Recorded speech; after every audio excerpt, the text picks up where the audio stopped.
ব্যক্তির দায়ে এস আলম বা বেক্সিমকোর মতো কোনো প্রতিষ্ঠান বন্ধ করা হবে না। প্রতিষ্ঠানগুলো যেন সচল থাকে সেজন্য সব ধরনের উদ্যোগ নেওয়া হচ্ছে।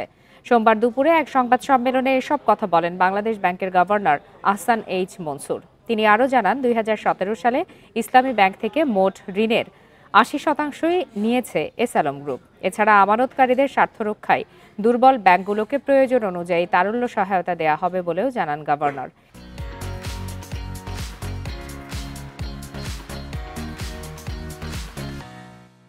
এ সময় ইসলামী ব্যাংকের চেয়ারম্যান ওবায়দুল্লাহ আল মাসুদ বলেন, ব্যাংকটিতে থাকা এস আলমের শেয়ার বিক্রি করে ১০,০০০ কোটি টাকা আদায় করা হবে।